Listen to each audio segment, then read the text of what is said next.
पहले दुनिया में जब हम कहते थे कि हम विश्व की सबसे बड़ी अर्थव्यवस्था बनेंगे, तो लोग हमारा मजाक उड़ाते थे, हंसते थे। आज सारी दुनिया ने यह मान लिया है कि भारत दुनिया में सबसे तेजी के साथ मोदी जी के नेतृत्व में आगे बढ़ रहा है। बहनों भाइयों, इस हकीकत को सबने स्वीकार कर लिया है।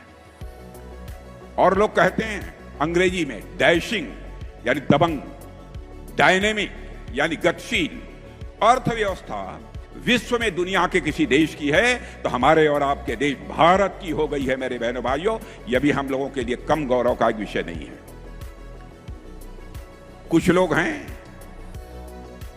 जो भारत के का विकास जितनी तेजी के साथ हो रहा है उन्हें रास नहीं आ रहा है, उन्हें अच्छा नहीं लग रहा है। सबके बास तो हम हैं, भारत कैसे इतनी तेजी के साथ बढ़ रहा है।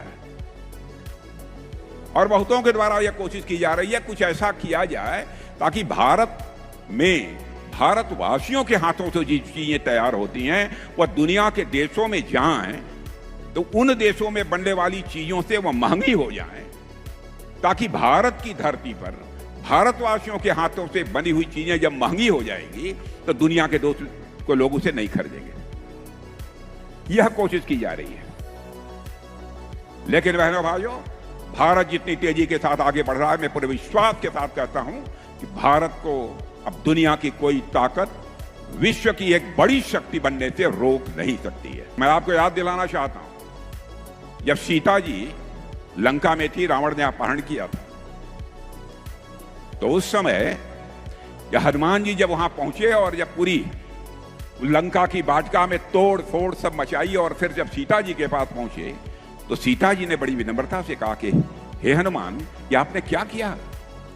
लंका में आपने इतनी तोड़फोड़ क्यों की?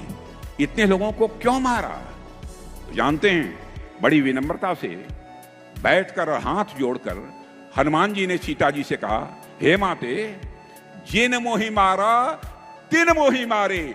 जिन्होंने हमको और हमारे लोगों को मारा था, हमने उन्हीं को मारा है। और बहनों भाइयों, मैं आपको रक्षा मंत्री होने के नाते भी स्पष्ट तौर पर बतलाना चाहता हूं, हमारे प्रधानमंत्री जी का भी संकल्प है। भारत किसी को आज तक कभी आंख उठाकर देखने की कोशिश नहीं की है। भारत चाहता है केवल भारत का ही कल्याण न हो, बल्कि पूरे विश्व का कल्याण होना चाहिए। और आपने देखा होगा, ऐसी कल्पना भी कभी नहीं की जा सकती थी, धर्म पूछकर मारेंगे। पूछते थे कि तुम कौन हो? बहनों भाइयों, हम लोग धर्म किसी का पूछकर किसी की हत्या नहीं कर सकते। हम लोग किसी की हत्या में विश्वास ही नहीं करते। बल्कि चींटी को भी, हमारे घर में माताएं बहनें जो आटा गूंथती हैं, तेरी चींटी कोई थाली के बगल से गुजरती है तो थाली का आटा निकालकर उस चींटी के खाने के लिए डाल देती हैं और ईश्वर से कामना करती हैं कि यह चींटी भी दीर्घजीवी हो। यह भारत की सोच है। और यहां आतंकवादियों ने आकर धर्म पूछ पूछ कर लोगों को मारा। तो बहनों भाइयों, हम लोगों ने भी ठान लिया कि हम धर्म पूछकर किसी को नहीं मारेंगे, बदला नहीं लेंगे। हम उनका कर्म देखकर हम उनको मारेंगे बहनों भाइयों, और कर्म देखकर हम लोगों ने मारा। Please like, share, comment, and subscribe.